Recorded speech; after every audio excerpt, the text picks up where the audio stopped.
जय श्री हरि। ओम नमो भगवते वासुदेवाय। राधे राधे। विजडम चैनल में आप सबका स्वागत है। आप रसपान कर रहे हैं माघ मास के महात्म की कथाओं का। अब तक आप माघ महात्म की 16वें अध्याय तक की कथा का रसपान कर चुके हैं। आज के इस वीडियो में हम माघ महात्म के 17वें अध्याय की कथा का रसपान करेंगे। तो आइए सुनते हैं। इससे पहले आइए हम सुनते हैं सीता माता की नितनेम की कहानी, जिसको सीता माता कहती और श्री राम सुना करते। राम आए लक्ष्मण आए, देश के पुजारी आए, नितनेम का नेम लाए।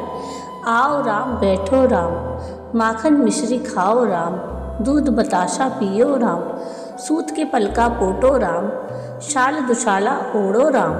राम सवारे सबके काम, खाली घर भंडार भरेंगे, सबका बेड़ा पार करेंगे। जय श्री राम जय जय राम। यह कहानी सीता माता कहती थी और श्री राम इसे सुना करते थे।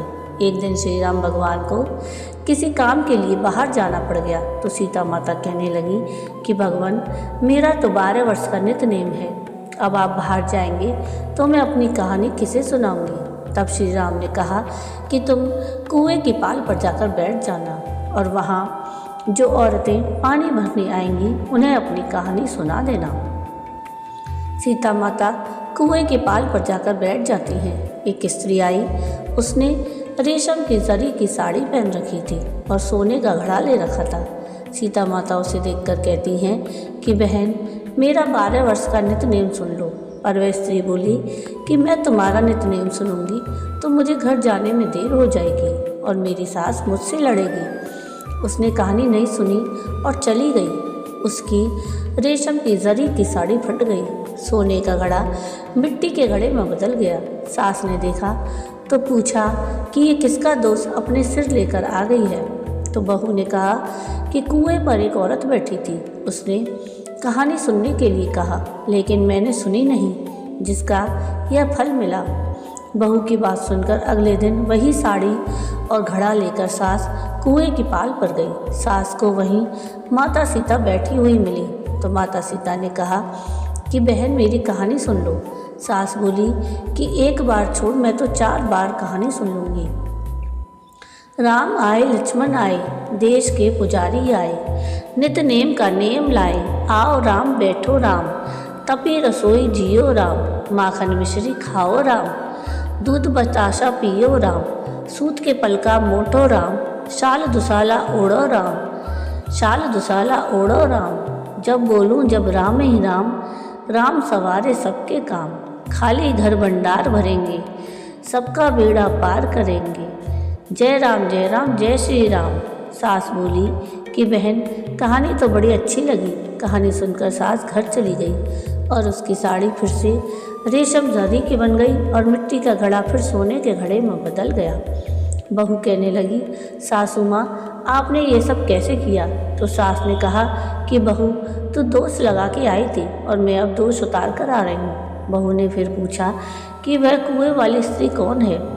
सास बोली कि वो सीता माता थी, वो पुराने से नया कर देती हैं, खाली घर में भंडार भर देती हैं, वे लक्ष्मी जी का वास घर में कर देती हैं, आदमी की जो भी इच्छा हो उसे पूरा कर देती हैं। बहू बोली कि ऐसी कहानी मुझे भी सुना दो। सास बोली कि ठीक है, तुम भी सुनो। और सास ने कहानी शुरू की। राम आए लक्ष्मण आए, देश के पुजारी आए, नितनेम का नेम लाए। आओ राम बैठो राम, तपी रसोई जियो राम, माखन मिश्री खाओ राम, दूध बताशा पियो राम, सूत के पलका मोठो राम, शाल दुशाला पोठो राम, शाल दुशाला ओढ़ो राम। जब बोलूं जब राम ही राम, राम सवारे सबके काम, खाली घर भंडार भरेंगे, सबका बेड़ा पार करेंगे। श्री राम जय जय राम। कहानी सुनकर बहू बोली कि कहानी तो बहुत अच्छी है। सास ने कहा कि ठीक है, इस कहानी को अब हम रोज़ कहा करेंगे। अब सास बहू रोज़ सवेरे उठती, नहाती धोती और पूजा करने के बाद नितनेम की सीता जी की कहानी कहती। एक दिन उनके यहाँ एक पड़ोसी औरत आई और बोली कि बहन, जरा सी आँच देना। तो वह बोली कि आँच तो अभी हमने जलाई ही नहीं। पड़ोसन ने कहा कि तुम सुबह 4 बजे से उठकर क्या कर रही हो फिर? उन्होंने कहा कि सुबह उठकर हम पूजा करते हैं, फिर सीता माता की नित्यनेम की कहानी सुनते हैं। पड़ोसन ने उनकी बात सुनकर फिर कहा कि सीता माता की कहानी कहने से तुम्हें क्या मिला? वे बोली कि इनकी कहानी कहने से घर में भंडार भर जाते हैं, सारे काम सिद्ध होते हैं, मन की इच्छा पूरी होती है। पड़ोसन कहती है कि बहन, ऐसी कहानी तो मुझे भी सुना दो। फिर वह बोली कि ठीक है, तुम भी यह कहानी सुन लो। राम आए लक्ष्मण आए, देश के पुजारी आए, नित्यनेम का नियम लाए, आओ राम बैठो राम। सारी कहानी सुनने के बाद पड़ोसन कहने लगी कि बहन, कहानी तो मुझे बहुत अच्छी लगी। अब वह पड़ोसन भी नित्यनेम सीता माता की कहानी सुनने लगी। कहानी कहने से सीता माता ने पड़ोसन के घर भी भंडार भर दिए। हे सीता माता, जैसे आपने उनके भंडार भरे, वैसे ही आप हमारे भी भंडार भरना। कहानी सुनने वाले और ओंकारा भरने वाले और कहने वाले सभी के भंडार भरना। माता सीता की जय हो। आइए अब सुनते हैं माघ महात्म के 17वें अध्याय की कथा। अप्सरा कहने लगी कि हे राक्षस, वह ब्राह्मण कहने लगा कि इंद्र इस प्रकार अपनी अमरावतीपुरी को गया। सो हे कल्याणी, तुम भी देवताओं से सेवा किए जाने वाले प्रयाग में माघ मास में स्नान करने से निष्पाप होकर स्वर्ग में जाओगी। सो मैंने उस ब्राह्मण के यह वचन सुनकर उसके पैरों में पड़कर प्रणाम किया और घर में आकर सब भाई बंधव, नौकर चाकर, धन आदि त्याग कर शरीर को नष्ट होने वाली वस्तु समझकर घर से निकली और माघ में गंगा यमुना के संगम पर जाकर स्नान किया। सो हे निशाचर, 3 दिन के स्नान से मेरे सब पाप नष्ट हो गए और 27 दिन के पुण्य से मैं देवता हो गई और पार्वती जी की सखी होकर सुख से निवास करती हूँ। इसलिए मैं प्रयाग के महात्म को याद करके सब देवताओं के सहित माघ में प्रयाग स्नान करती हूँ। सो मैंने अपना यह सब वृत्तांत तुमसे कहा। तुम भी इस योनि में पड़ने और कुरूप होने का सब कारण कहो। तुम्हारी दाढ़ी और मूछें बहुत बड़ी बड़ी हो गई हैं और पार्वती की गुफा में वास करते हो। निशाचर कहने लगा कि हे भद्रे, सज्जनों से गुप्त बात कहने में भी कोई हानि नहीं होती। मुझको अब कोई संशय नहीं रहा कि मेरा उद्धार तुमसे ही होगा। सो मैं अपना सब वृत्तांत तुमसे कहता हूँ। मैं काशी में वेदों का ज्ञाता था और बड़े उच्च कुल के ब्राह्मण के घर में जन्म लिया था। मैंने राजा, पापी, शूद्र और वैश्यों से अनेक प्रकार के दान लिए। मैंने दान लेने में चांडाल को भी नहीं छोड़ा। उस जन्म में मैंने कोई भी धर्म नहीं किया, वहीं पर ही मृत्यु को प्राप्त हो गया। तीर्थ स्थान पर मरने के कारण नरक में नहीं गया। पहले 2 बार गिद्ध योनि में, 3 बार व्याघ्र योनि में, 2 बार सर्प योनि में, 1 बार उल्लू की योनि में और अब 10वीं बार राक्षस हुआ हूँ और सैकड़ों वर्षों से इसी योनि में हूँ। इस स्थान को 3 योजन तक मैंने जंतुहीन कर दिया है। बिना अपराध के बहुत से प्राणियों को मैंने नष्ट किया। इस कारण मेरा मन अत्यंत दुखी है। तुम्हारे दर्शन से चित्त में कुछ शांति अवश्य आई है, क्योंकि सज्जनों का संग तुरंत ही सुखदायी होता है। मैंने अपने दुख के कारण आपसे कहे और सज्जन लोग सदैव दूसरे के दुखों से दुखी होते हैं। अब यह बताओ कि इस दुख रूपी समुद्र को मैं कैसे पार कर सकता हूँ? क्या क्षीर सागर हंस को ही दूध देता है, बगुले को नहीं देता?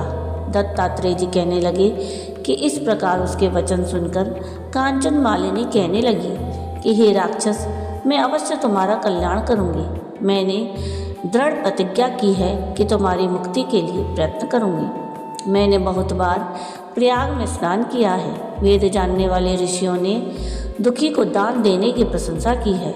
समुद्र में जल बरसने से क्या लाभ? प्रयाग में स्नान करने का 1 बार का फल मैं तुम्हें देती हूँ, उसी से तुमको स्वर्ग की प्राप्ति होगी। उसके फल का अनुभव मैं कर चुकी हूँ। तब उस अप्सरा ने अपने गीले वस्त्र का जल निचोड़कर जल को हाथ में लेकर माघ स्नान के फल को उस राक्षस को अर्पण किया। उसी समय पुण्य प्राप्त वह राक्षसी शरीर को छोड़कर तेज में सूर्य के सदृश देवता रूप हो गया। आकाश में विमान पर चढ़कर अपनी कांति से चारों दिशाओं को प्रकाशित करता हुआ शोभायमान हुआ और कहने लगा कि ईश्वर ही जानता है तुमने कितना उपकार मुझ पर किया है। अब भी कृपया कुछ शिक्षा दो जिससे मैं कभी पाप न करूं। अब मैं तुम्हारी आज्ञा पाकर स्वर्ग में जाऊंगा। तब कांचन मालिनी ने कहा कि सदैव धर्म की सेवा करो, काम रूपी शत्रु को जीतो, दूसरे के गुण और दोषों का वर्णन मत करो, शिव और वासुदेव का पूजन करो, इस देह का मोह मत करो, पत्नी पुत्र धन आदि की ममता त्यागो, सत्य बोलो, वैराग्य भाव धारण कर योगी बनो। मैंने तुमसे यह धर्म के लक्षण कहे। अब तुम देवता रूप होकर शीघ्र ही स्वर्ग को जाओ। दत्तात्रेय जी कहने लगे कि इस प्रकार गंधर्वों से शोभित वह राक्षस कांचन मालिनी को नमस्कार करके स्वर्ग को गया और देव कन्याओं ने वहां आकर कांचन मालिनी पर पुष्पों की वर्षा की और प्रेम पूर्वक कहा कि हे भद्रे, तुमने इस राक्षस का उद्धार किया। इस दुष्ट के डर से कोई भी इस वन में प्रवेश नहीं करता था। अब हम निडर होकर विचरेंगी। इस प्रकार कांचन मालिनी उस राक्षस का उद्धार करके प्रेम पूर्वक देव कन्याओं से क्रीड़ा करते हुए शिवलोक को गई। जय श्री हरि। तो ये थी माघ मास महात्म के 17वें अध्याय की कथा। आपको आज की ये कथा कैसी लगी मुझे कमेंट करके ज़रूर बताइएगा। और अगर आपको आज की ये कथा पसंद आई हो तो प्लीज़ इसको लाइक शेयर ज़रूर कीजिएगा और चैनल को सब्सक्राइब कीजिएगा और कमेंट में राधे राधे ज़रूर लिखिएगा। वीडियो पूरा देखने के लिए थैंक यू। राधे राधे।